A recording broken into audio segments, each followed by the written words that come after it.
오늘 말씀은 에베소서 4장 1절에서 3절 말씀입니다.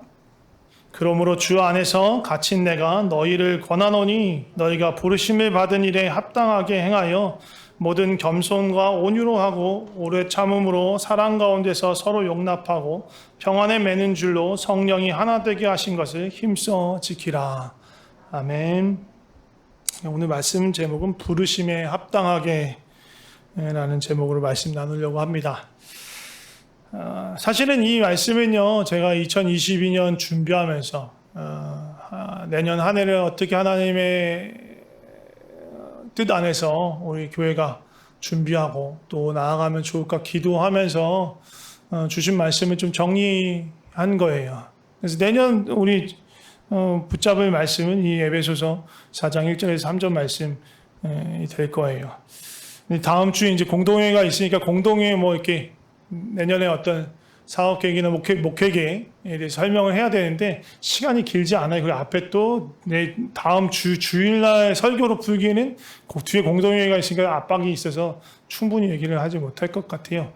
그래서 다음 주에 하는 것보다는 이번 주에 다음 내년 목회 계획에 대해서 조금 목회 계획과 관련돼서 주님 주신 이 말씀을 좀 나누고요. 다음 주에는 되도록이면 간략하게 또 온라인으로 진행되고 하다 보니까 이게 루즈해지고 길어지면 되게 힘들어져요. 그래서 좀 최대한 설교도 좀 짧게 하고 공동회도 간결하게 빨리빨리 진행해서 힘들지 않도록 돕고 싶습니다. 그게 마음인데 마음처럼 될지 안 될지는 모르겠습니다. 그렇다고 막 대충 처리하자는 건 아니고 의논해야 될 건 의논해야겠지만 또 질문 있으면 질문도 받고 답변도 해야겠지만 아무튼 최대한 그 모든 것들을 하면서 간결하게 하기 위해서는 좀 다음 주에는 좀 말씀을 조금 짧게 하고 공동회를 진행하는 것이 낫겠다 싶은 마음이 있었습니다. 그래서 오늘 이 말씀을 나누려고 하는 겁니다. 작년 2020년 그리고 올해 2021년 참 코로나로 우리 모두 다 고생한 해 같아요. 그래도 어느 정도 잘 버티고 있는 것 같습니다. 특히 교회적으로는 뭐 여러 가지 어려움이 있는 것 같고 막 고민도 많은데 그래도 그거이 잘 버텼어요. 이 은혜예요. 저는 그렇게 생각을 해요. 네, 제가 이제 작년에도 그랬고 올해도 그랬고 공동회 준비하면서 운영위원들하고 막 이것저것 얘기하면서 막 앓는 소리를 많이 했습니다.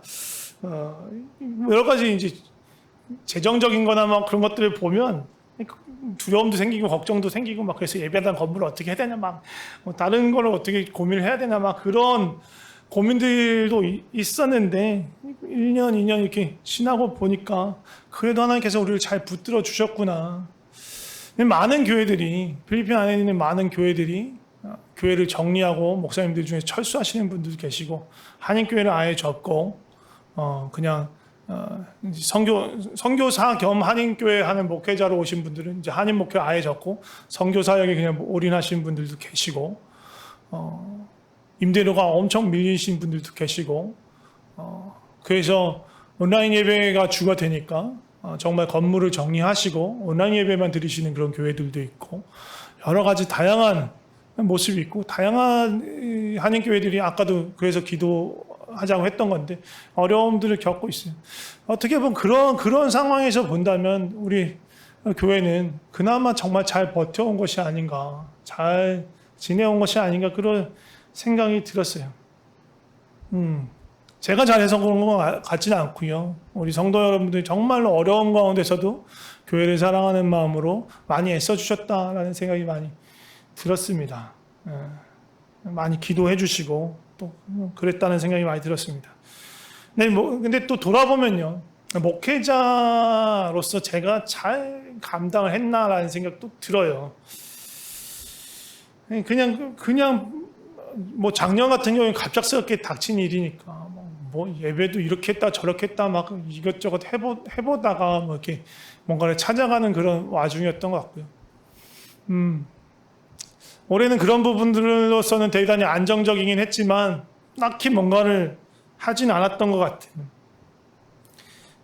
제가 3주 전이네요. 12월 14일 날 사사기 1장에 있는 말씀 가지고 나누면서 주님이 주신 땅 우리가 과연 정복해 나가고 있냐 그런 말씀을 들으셨는데 그 말씀하고 연결이 돼 있어요. 계속 그 쭉 이어지는 선상에 있는 말씀입니다.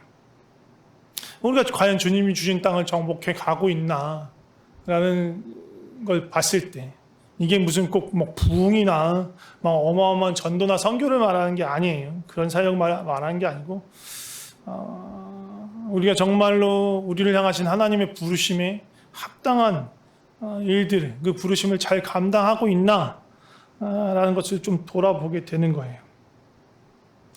제가 3주 전에 말씀 나눌 때 그런 말씀 나눴습니다. 여호수아가 죽고 난 다음에 각 지파별로 분기수로 받은 그 땅에 정착해서 살면서 그 땅에 있는 다른 이방 민족들, 토착 세력들을 사실은 하나님께서 진멸하라고 하고 다 몰아내라고 하셨는데 몰아내지 못했어요.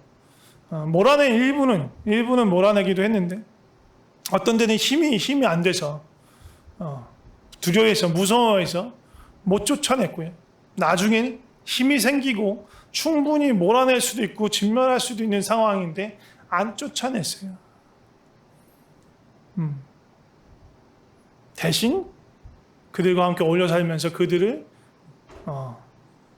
노역을 시켰죠. 자신이 수고해야 될 일들을 그들에게 노역으로 주고 자신은 땀을 흘리지 않고 더 많은 이익과 유익을 얻기 위한 방법을 택했어요.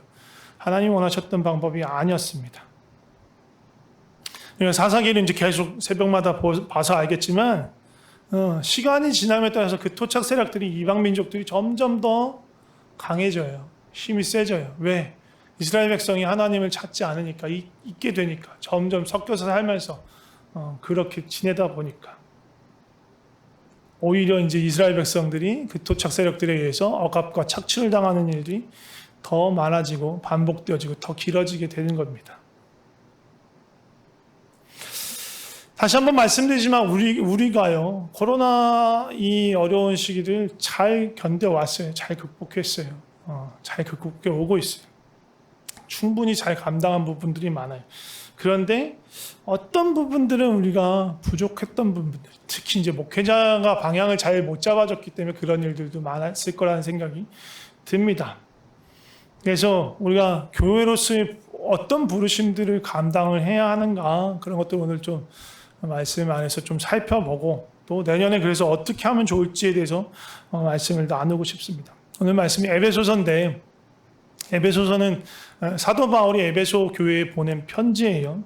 그리고 이 편지의 이 에베소서의 어떤 핵심 키워드는 뭐냐면 교회예요. 교회 공동체, 교회 공동체에 대한 말씀 쭉 이게 바울이 풀어 나갑니다.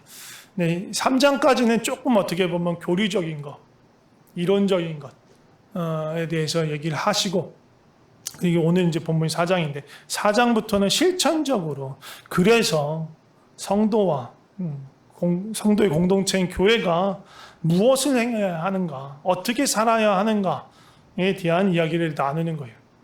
근데 그 가장 첫머리에 있는 말씀이 바로 오늘 본문 말씀이에요. 가장 처음에 바울이 하는 말은 뭐냐? 교회로서 행해야 돼. 교회의 지체로서 우리가 행해야 하는 부르심에 합당하게 행하라. 부르심에 합당하게 살아라. 거예요. 그리고 그 부르심에 합당하게 살기 위해서 가장 중요한 요소가 2절, 3절에 나오는 것, 사랑 안에서 하나됨을 이루라는 거예요. 내년에 이 두 가지를 하고 싶어요. 사랑 안에서 하나됨을 우리가 힘써 지키면서 우리의 부르심을 감당하는 것. 이게 내년에 하고 싶은 일입니다. 그 뒤에 이제 4절부터는 무슨 얘기를 하냐면 우리가 한 소망에 있는데 한 부르심의 소망 가운데 있는데 그 부르심을 행하기 위해서 한 분 성령님께서 우리에게 여러 가지 선물들 그리스도의 선물 은사를 주셨다는 얘기를 하세요. 그리고 나서 또 11절부터는 그 부르심을 또 감당하기 위해서 각양의 직분을 주셨다라는 말씀을 하십니다. 그렇게 은사와 직분을 주신 이유, 그 이유가 무엇이냐? 부르심을 감당하기 위한 건데 그 부르심이 무엇이냐를 다시 풀어서 말하는 게 12절이에요. 12절 잠깐 볼까요? 이는 성도를 온전하게 하여 봉사의 일을 하게 하며 그리스도의 몸을 세우려 하십니다. 이거예요. 이게 부르심이에요. 성도를 온전하게 한다라는 건요. 각 그리스도의 몸에 지체된 우리 각 성도가 개개인이 하나님의 사랑 안에서 자라가는 거예요. 그리고 뒤에 그리스도의 몸을 세우는 것은 예수님을 머리 삼고 그 그리스도의 심장을 가진 공동체를 건강하게 자라가는 게 그리스도의 몸을 세우려고 하는 거예요. 그 가운데 뭐 있어요? 봉사의 일을 하게 한다 했어요. 이 봉사의 일을 하는 게 성도 개개인이 성장하고 온전하게 되는 것과 그리스도의 몸이 건강하게 자라가는 것을 연결시키는 거예요. 봉사하면서 섬기면서 개개인이 자라가는 거고요. 지체들이 정말로 사랑 안에서 함께 섬길 때 그리스도의 몸이 건강해지는 거예요. 개개인이 혼자 분투하는 것만으로요 성장하는데 온전케 되는데 한계가 있어요. 우리는 따로 부르심 받지 않았어요. 하나님께서 함께 공동체로 우리를 부르셨어요.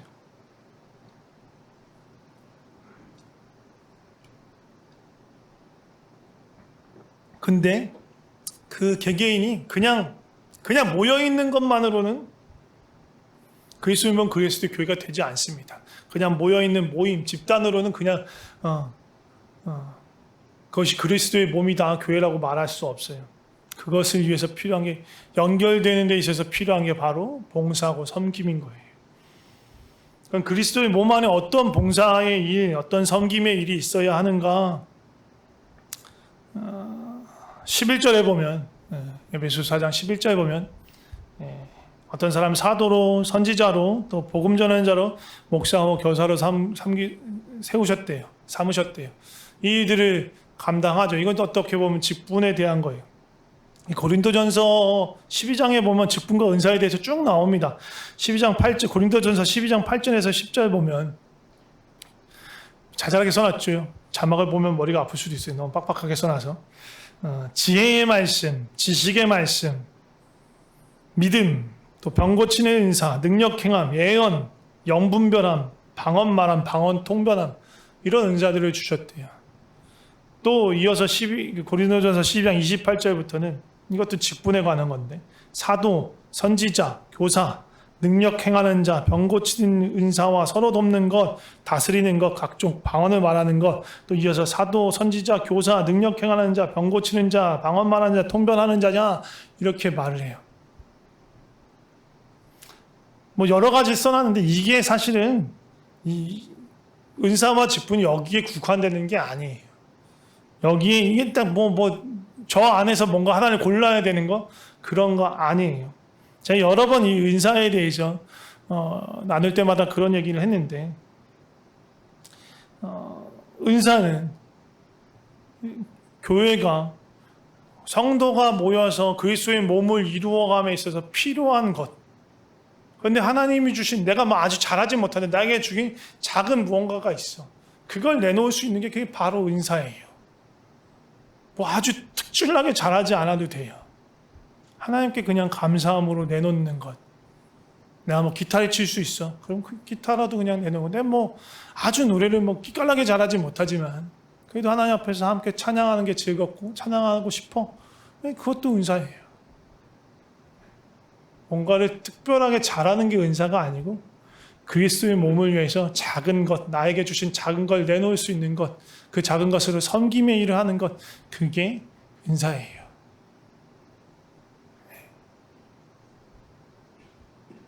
그런 것들도 세분화와 전문화하기 위해서 직분을 세워가는 거예요. 그렇지만 이제 교회가 이제 좀 이렇게 쭉 역사적으로 쭉 진행되어 오면서 그것들을 뭔가 교리적으로 교단에서 나누고 해서 집사, 권사, 장로 그런 것들을 세워 나가긴 했지만 기본적으로 모든 지체들이 함께 은사를 가지고 그리스도의 몸을 이루어 나아가는 것입니다. 그럼 어떤 은사들이 있느냐? 그걸 살피기 전에 뭘 봐야 되냐? 교회가 근본적으로 무엇을 하는 거야? 무엇을 해야 하는가? 그리스도의 몸이 무엇을 하는 곳인가? 뭐 하려고 있는 것인가? 어떤 일들이 그리스도의 몸 안에 있어야 하는가를 알 때 그 안에서 내가 할 수 있는 것을 찾아볼 수 있어요. 여러 가지를 들 수 있는데 예수님이 명령하신 것과 예수님이 이렇게 다시 한번 되새겨 주신 계명, 그래서 다 아는 거예요. 지상대계명하고 지상대명령이라고 부르는 거예요. 그것을 가지고 교회의 사명, 또 어떻게 보면 이거는 그리스도인의 사명이기도 합니다. 살펴볼 거예요. 지상대계명은 그거예요. 너무 쉽죠. 하나님을 사랑하라, 이웃을 사랑하라는 거예요. 이 두 가지예요. 지상대명령 다 압니다. 여러 모양으로 표현되어 있긴 하지만 마태복음 버전으로 하자면 마태복음 28장 19절에서 20절 말씀 보면 그러므로 너희는 가서 모든 족속으로 제자를 삼아 아버지와 아들과 성령의 이름으로 세례를 베풀고 내가 너에게 분부한 모든 것을 가르쳐 지키게 하라. 이게 지상대명령입니다. 그럴 때 예수님께서 우리와 함께 하시겠다고 약속하셨습니다. 그러니까 다시 한번 이 지상대명령을 조금 나눠서 얘기를 하자면 제자를 삼으라는 것, 세례를 베풀라는 것, 그리고 가르쳐 지키게 하라는 것입니다. 이 5가지를 하나씩 조금 풀어서 설명하고 이어서 우리가 어떻게 우리 교회에 적용했으면 좋은지 좀 나누려고 합니다. 첫 번째는 하나님을 사랑하라는 거예요. 사실요, 하나님을 사랑하라는 건 뭔가 특별한 활동이 아니고요. 사실 우리의 모든 삶이 그렇게 돼야 돼요. 이 하나님을 사랑하는 것 안에서 우리의 모든 삶이 나타나야 되는 거예요. 밥 먹고 뭐 먹고 자고 뭐 하는 것, 우리의 대화, 우리의 모든 활동, 일하고 하는 그 모든 것 안에 모든 것이 이 하나님을 사랑하는 그 마음 위에 있어야 하는 거예요. 그래서 뭐 이걸 다른 뭐 이렇게 하는 건 어려울 수 있지만 그래도 그것들이 이 교회 안에서 교회 안에서 이루어지는 것 중에 가장 집약적으로 집중적으로 드러나는 것이 무엇이냐 봤을 때 바로 예배라고 볼 수 있어요. 예배 안에서 우리가 하나님을 바라고 하나님의 사랑과 은혜에 머물고 또 하나님을 향한 사랑과 헌신을 고백하는 그런 일들이 다 일어나는 거예요. 예배가 그런 거예요. 예배는 예배를 드리는 환경의 문제가 아니에요. 이제 온라인으로 예배를 드리고 있지만 그게 문제가 되지 않아요. 우리가 마음의 초점을 명확하게 가지고 예배에서 이런 것들, 정말 하나님을 만나고 하나님의 사랑 안에 들어가고 또 하나님을 향해서 사랑을 고백하고 하나님을 높이고 경배하고 또 하나님께서 우리에게 베푸신 은혜를 경험하는 것. 예. 그게 예배에서 일어나야 되는 거예요. 우리가 아까 찬양했잖아요. 왜 이렇게 찬양을 길게 해? 예. 왜 길게 해요? 하나님을 사랑하니까. 하나님을 높이기 원하니까. 예배는 그런 활동이에요. 설교를 통해서 하나님의 마음을 듣는 것도 중요하지만 우리가 하나님을 향한 우리의 마음을 하나님께 고백하는 것, 하나님을 높이는 것, 그것이 너무너무 중요한 거예요. 그 모든 것들이 함께 이루어지는 것이 예배인 거예요. 예, 우리는 그렇게 해서 예배를 해요. 하나님을 향한 사랑을 더 깊이 하기 위해서 또 그 하나님의 사랑 안에 더 깊이 들어가기 위해서 예배를 합니다. 예배 말고도 사실 모든 활동 아까도 말씀드렸지만 그것이 다 그렇게 하나님의 사랑 안에 있어야 됩니다. 두 번째, 이웃을 사랑하라는 이 계명, 이것도 사실 다양하게 나와야 되고 사실 이것도 역시 우리 삶의 가장 기초예요. 기반이에요. 우리의 모든 삶이 다 그래야 돼요. 전도와 선교만 이웃사랑을 나타내는 게 아니에요. 우리 예수님이 말씀하셨잖아요. 예수님을 따르려고는 자기를 부인한다는 건 뭐예요? 자기의 욕심, 자기의 유익, 자기가 편하려고 하는 걸 내려놓는 거예요. 왜? 하나님을 사랑하고 이웃을 사랑하기 위해서, 이웃을 섬기기 위해서 내려놓는 거예요. 그게 더 중요한 거라는 거예요. 하나님 중요하게 여기는 가치라는 거예요. 그러니까 우리의 삶에는 이 두 가지 가장 베이스로 깔려야 되는 거예요. 그러니까 우리 삶의 모든 활동은 하나님을 사랑하고 이웃을 사랑하는 것 위에서 드러나야 되는 거예요. 그렇지 않은 활동은, 그렇지 않은 나의 삶의 태도와 행동은 하나님 기뻐하시지 않는 거라는 거예요. 그게 기본 중에 기본이에요. 그런데 교회 안에서, 우리가 교회라는 공동체 안에서 이웃을 사랑하는 거 어떻게 나타낼 수 있을까? 교회 내에서 공동체 지체를 향해서 함께 사랑을 나누는 것, 사랑을 표현하는 것, 또 섬기는 것, 돕는 것, 그런 것들이 일단은 필요하고요. 또 교회로서 우리가 그리스도의 몸으로서 우리 몸 외부에 있는 이웃들을 향한 사랑과 또 그런 것들이 나타나는 게 필요해요. 그래서 교회 내로 보자면 이게 친교와 교제도 되고 섬김과 봉사도 되는 거예요. 서로를 돕는 일이니까. 그리고 교회 외로 보면 어떤 구제활동, 봉사활동 그런 것들이 될 수 있을 거예요. 우리가 지난번에 우리가 추수감사절 때 우리가 재정을 모았죠. 그것도 이제 선교지에 있는 어려운 이웃들을 도우려고 쓸 거예요. 그런 것들도 다 포함이 되는 겁니다. 이제 지상 대명령 쪽으로 가자면 첫 번째 뭐였어요? 제자 삼으라는 거예요. 네, 가장 어떻게 보면 이것도 직접적으로 보는 건 전도와 선교예요. 이것도 다 그렇지만 이것도 삶의 전반에 깔려야 돼요. 왜? 늘 증인으로 살아가야 돼. 그런데 그래도 이 교회적으로 좀 이렇게 뭔가 포커스를 맞추자면 전도와 선교가 되는 거예요. 하나님 모르고 예수님 모르고 예수님 알지 못하고 그런 사람들에게 예수님의 사랑과 복음을 전하고 또 소개하는 거예요. 직접적으로 이런 일들을 행할 수도 있고요. 이런 일을 행하는 사람들을 도울 수도 있고 기도로 또 함께 할 수도 있어요. 또 우리 이웃들에게 친구들에게 막 정확하게 막 교리적으로 막 뭔가 하지 않더라도 내가 만난 예수님, 내가 아는 하나님, 나에게 은혜 주신 하나님을 이렇게 얘기할 수 있어요. 내 이야기를 할 수 있는 거예요. 그게 전도고 선교예요. 네, 지상대명령의 두 번째는 세례를 베풀라는 거예요. 요거는 이제 좀 설명이 필요해요. 지금 대부분의 교단에서는요, 교회, 개신교에서는요, 가톨릭도 마찬가지일 텐데, 가톨릭에서는 사제, 그리고 개신교에서는 목회자 외에는 세례를 못 주도록 되어 있어요. 대부분의 교회가 그래요. 근데 사실은 말씀을 쭉 보다 보면 꼭 그렇지만은 않아요. 꼭 목회자만 줄 수 있는 건 아니에요. 어쨌든 그게 중요한 게 아니라 이 세례가 갖는 의미, 세례가 갖고 있는 의미가 중요한데, 세례의 가장 1차적인 의미는 죽으시고 부활하신 예수님과 연합하는 거예요. 내가 세례를 통해서, 그 전에 물론 연합해 있는 믿음으로 고백하면서 연합이 되었지만 그것들이 그 세례를 통해서 인침을 받는 거예요. 이제 어떤 의미적으로 본다면 예수님의 죽으심과 부활하신 그 생명에 동참한다라고 볼 수 있고요. 이제 이 의미를 조금 더 넘어서 특히 이제 1세기 때를 본다면 그 의미에 더 플러스해서 뭐가 있냐면 일단은 이게 그 신자 개인으로서는 내가 예수님을 이제 내 생명의 주인으로서 그리스도로서 인정하고 영접해서 내가 예수님을 따르는 사람이 되었습니다라는 것을 공개적으로 나타내는 거예요. 퍼블릭하게 어디 숨어서 하지 않았어요. 강가에 가서 사람들 다 보이는 데서 했으니까. 그리고 이걸 또 공동체적으로 본다면 이 사람이 이제 예수님, 우리를 위해서 죽으시고 부활하신 예수님과 한 몸, 연합한 사람이 되었기 때문에 우리가 이미 예수님과 한 몸인 우리와 연합한 지체가 되었다라는 뜻인 거예요.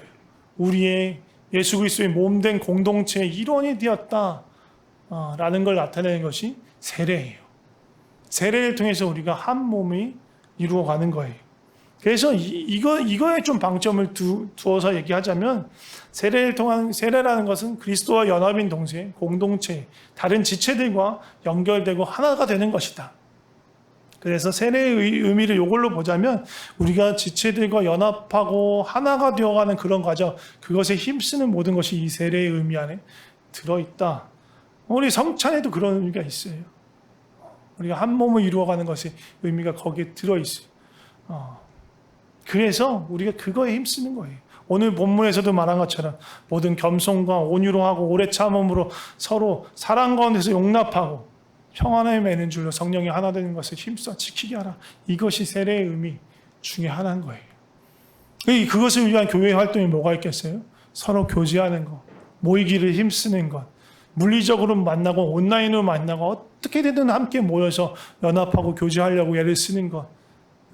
그게 하나됨을 이루어가는 거예요. 세례의 의미를 되새기는 거예요. 그리고 마지막 다섯 번째가 뭐예요? 가르쳐 지키게 하라. 사실 이게 원문을 보면 순서가 반대로 돼 있어요. 가르쳐 지키게 하라가 아니라 지키도록 가르치라는 거예요. 가르치기가 방점인 거예요. 지키도록 가르쳐라. 가르치는 거예요. 교육과 훈련인 거예요. 하나님 누구시고 어떤 분이시고 또 지금 말씀드린 것처럼 교회가 무엇이고 어떤 역할을 해야 되는 거고 또 나는 누구고 어떻게 무엇을 위해서 살아가야 하는지 알고 배우고 근데 그게 지식적으로만 아는 게 아니라 인격적인 하나님의 사랑 안에서 또 성도가 함께 지체가 연결되는 그 사랑 안에서 경험하면서 우리 삶에 체득되어지는 것, 체화되어가는 것 그것이 훈련이고 교육이에요. 자라가요. 어디까지 자라가요? 범사에 그에게까지 예수 그리스도 머리 되신 그리스도에게까지 자라가게 하는 것, 그것이에요.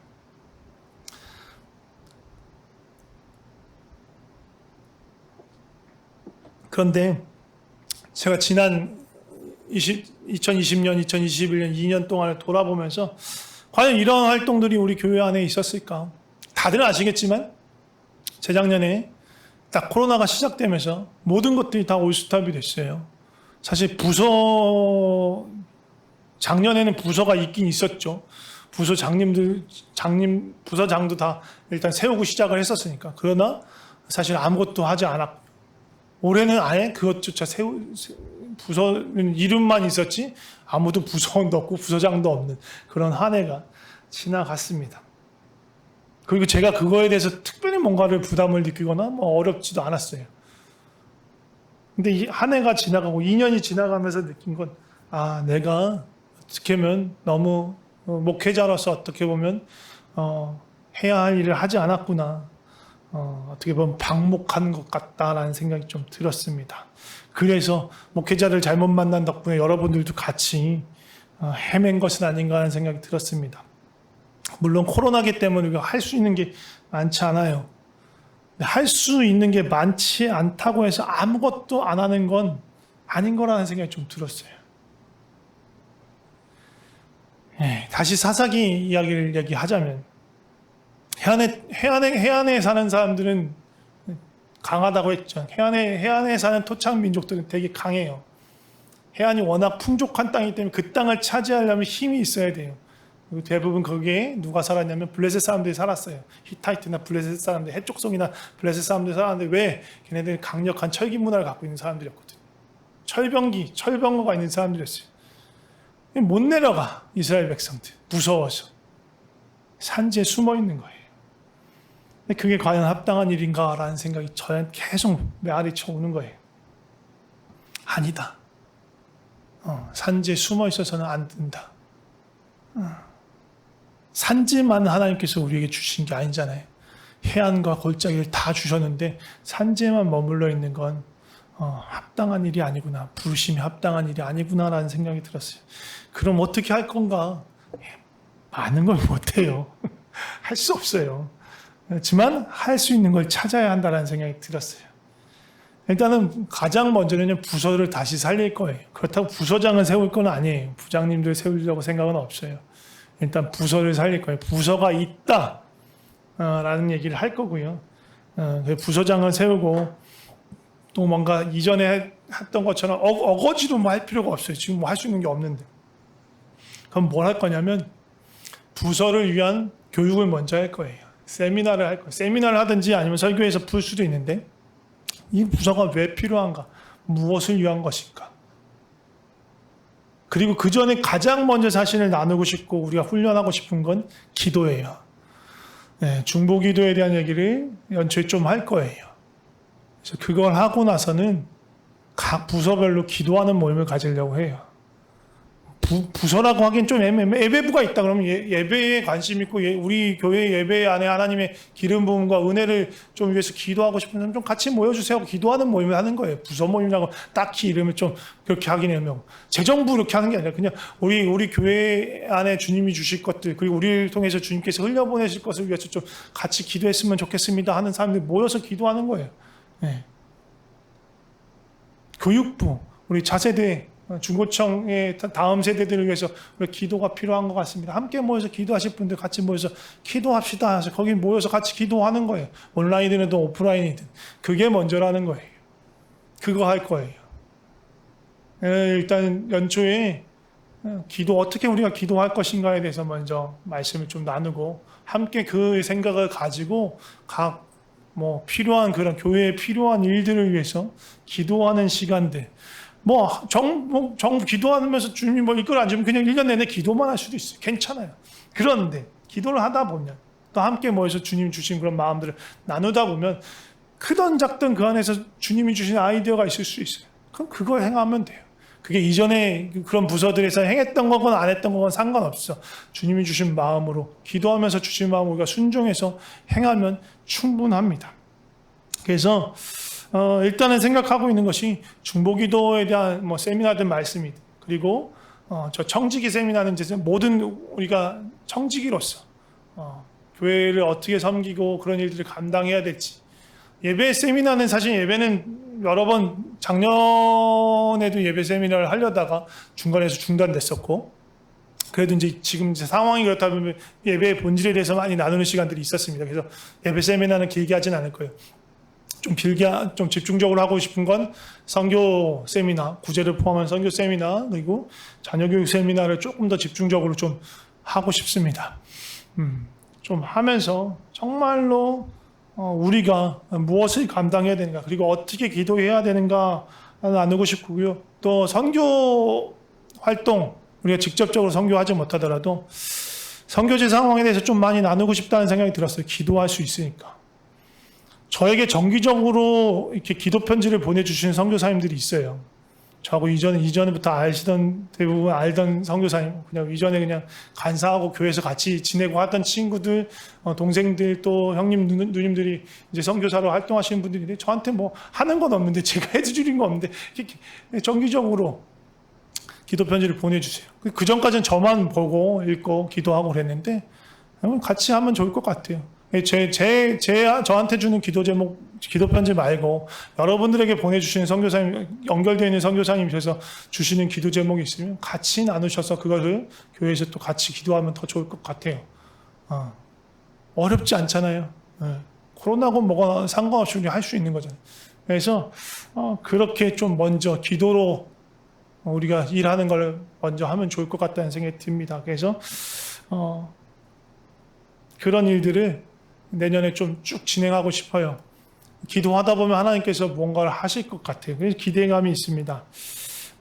그래서 주님이 주신 생각들, 마음을 가지고 또 생각을 가지고 기도하다 주신 것들 가지고 실행하고 또 그 안에서 또 하시는 일, 하나님께서 하시는 일들을 보면 정말 재밌을 것 같은데, 저로서는 되게 많이 좀 올해보다 더 피곤하겠구나라는 생각이 좀 많이 듭니다. 그래서 좀 저를 위해서도 좀 기도를 많이 해주셔야 됩니다. 체력을 위해서도 또 저런 것들 잘 준비해서 정말 하나님의 마음을 좀 잘 나눌 수 있으면 좋겠다는 생각이 좀 있습니다. 좀 같이 기도했으면 좋겠습니다. 좀 많이 오늘 좀 늦어지긴 했는데 같이 기도하고 싶습니다. 먼저는요, 감사 기도했으면 좋겠습니다. 지난 2년 동안 참 코로나로 어려운 시기였지만 우리 몸된 이 교회를, 그리스도의 몸을, 또 우리 한 사람 한 사람 지체된 우리를 지켜주신 주님께 감사하는 기도 드렸으면 좋겠습니다. 함께 기도할까요? 하나님, 우리를 주의 몸으로, 그리스도의 몸으로 부르시고 서로를 위해서 기도하게 하시고 서로를 돌아보게 하시고 정말 어려운 시기지만 버티면서 잘 지낼 수 있게 해주셔서 감사합니다. 때로 힘들 때 서로에게 의지하기도 하고 기대기도 하고 또 서로에게 기도 제목을 내고 함께 기도하면서 이 시간을 버텨오고, 또 낭망하고 좌절하는 사람들에게 하나님을 바라볼 수 있도록 믿음을 굳건케 하고 위로하고 격려하며 이 시기를 버텨왔습니다. 주님, 우리가 이렇게 견딜 수 있도록, 버틸 수 있도록 우리를 붙들어 주셔서 감사합니다. 그것이 주의 은혜입니다. 주의 은혜입니다. 주여 도와주시옵소서. 계속해서 기도할 때요, 제가 말씀드린 것처럼 어쩌면 저만의 기도일 수도 있는데, 코로나라고 해안에 철병기와 철병거가 있다고 해서 주님이 주신 땅, 차지하라는 땅을 차지하지 않고 있었다는 그런 마음이 있었으면, 소극적인 마음으로 뒤로 물러나는 마음이 있었다면, 지금 뭐 할 수 있는 게 뭐 있겠어 하면서 뒤로 물러나는 마음이 있었다면 좀 돌이키면서 기도했으면 좋겠습니다. 우리가 소극적인 마음 내려놓고 할 수 있는 최소한의 것이라도, 내가 드릴 수 있는 정말 변변치 않은 것이라도 주님께 드리겠습니다 라는 마음으로, 그렇지 못했던, 뒤로 물러났던 우리 마음을 회개하면서 좀 기도했으면 좋겠습니다. 같이 기도하겠습니다. 하나님, 해안의 적들, 철병기와 철병거를 보면서 두려움에서 뒤로 피하고 코로나라는 이 상황 속에서 집 바깥에 나가지 못한 상황에서 아무것도 할 수 없다고 굳어버린 우리의 심령들 주님 앞에 회개하며 고합니다. 주님은 크신 하나님이신데 크신 하나님을 바라보지 못하고 상황을 바라보며 좌절하고 물러서며 뒤로 물러서고 주님이 주신 부르심에 합당하지 못하게 살았던 것들, 주님 죄로 여기고 고백합니다. 주여 불쌍히 여겨주시옵소서. 불쌍히 여겨주시옵소서. 이 연약함을 주님 긍휼히 여겨주시옵소서. 뒤로 물러나 중년에 빠지는 것이 아니라 주님을 바라보며 나아갈 수 있게 하여 주시옵소서. 주님, 연약한 마음, 약해진 마음, 굳어진 마음 주님 우리 새롭게 하여 주시옵소서. 계속해서 마지막 한 가지만 더 기도했으면 좋겠습니다. 우리가 실제로 할 수 있는 것은 많지 않더라도 정말 오병이어 같은 우리의 삶을 주님께 좀 드렸으면 좋겠습니다. 또 우리 평강교회가 정말 부르심의 공동체로서 그 부르심에 합당한 삶을 살게 하여 주시옵소서. 뒤로 물러나지 않고 주님이 취하시라고 하는 그 산지와 골짜기와 해안을 다 차지하는 주의 백성이 되게 하여 주시옵소서. 우리는 약하지만 승리하신 주님을 우리가 바라보며 나아갑니다. 그 주님의 승리를 뚜렷하게 경험하는 놀라운 시간이 되게 하여 주시옵소서라고 우리의 삶을 좀 주님께 드리면서 기도했으면 좋겠습니다. 같이 기도하겠습니다. 주여, 주여. 정말 보잘것없는 우리의 삶이지만, 우리의 몸뚱아리지만, 우리의 시간이지만 주님 앞에 떼어드립니다. 주님, 우리가 무엇을 할 수 있는지 모릅니다. 그러나 주님 손에 맡겼을 때 주께서 하실 일들을 기대합니다. 우리가 뒤로 물러나는 것이 아니라 우리가 가진 작은 것이라도 주님께 맡기며, 우리의 작은 삶이라도 주님께 맡기며, 우리의 삶을 통해서 주께서 행하시는 놀라운 일들을 우리가 보게 하여 주시옵소서. 주님, 주의 은혜를, 주의 놀라운 역사를 우리가 보기로 합니다. 주여 도와주시옵소서. 제가 기도하겠습니다. 하나님 아버지, 지난 2년 동안 여러 가지 어려움에도 불구하고 우리를 지켜주셔서 감사합니다. 지난 모든 시간이 하나님의 은혜였습니다. 그런데 주님, 우리가 주께서 그렇게 우리에게 은혜를 베풀어 주심에도 불구하고 우리는 하나님이 주신 땅으로 가지 못하고 두려움과 걱정에 휩싸여서 뒤로 물러나서 간신히 살아가는 데만 애를 썼던 것 같습니다. 우리의 불신앙을, 또 우리의 게으름을, 우리의 두려워함을 주님 용서하여 주시고 우리의 연약함을 불쌍히 여겨 주시옵소서. 주님, 우리가 가진 것이 아무것도 없고 정말 떡 5조각, 물고기 2마리, 이거 갖고 뭘 먹어, 나도 먹고 살기 힘들어 라고 생각할지 모르겠지만, 아니 그마저도 없어서 떡 1조각도 막 간신히 있을지라도 주님을 신뢰하는 마음으로 주님께 드리는 믿음을 우리에게 허락하여 주시옵소서. 그리고 그럴 때에 주님이 하시는 놀라운 일들을 우리에게 보게 하여 주시옵소서. 우리는 약하지만 주님은 강하십니다. 주님을 기대합니다. 주님을 찬양합니다. 우리를 통해서 주님 새로운 일을 행하여 주시옵소서. 주님 감사합니다. 예수님의 이름으로 기도드립니다. 아멘.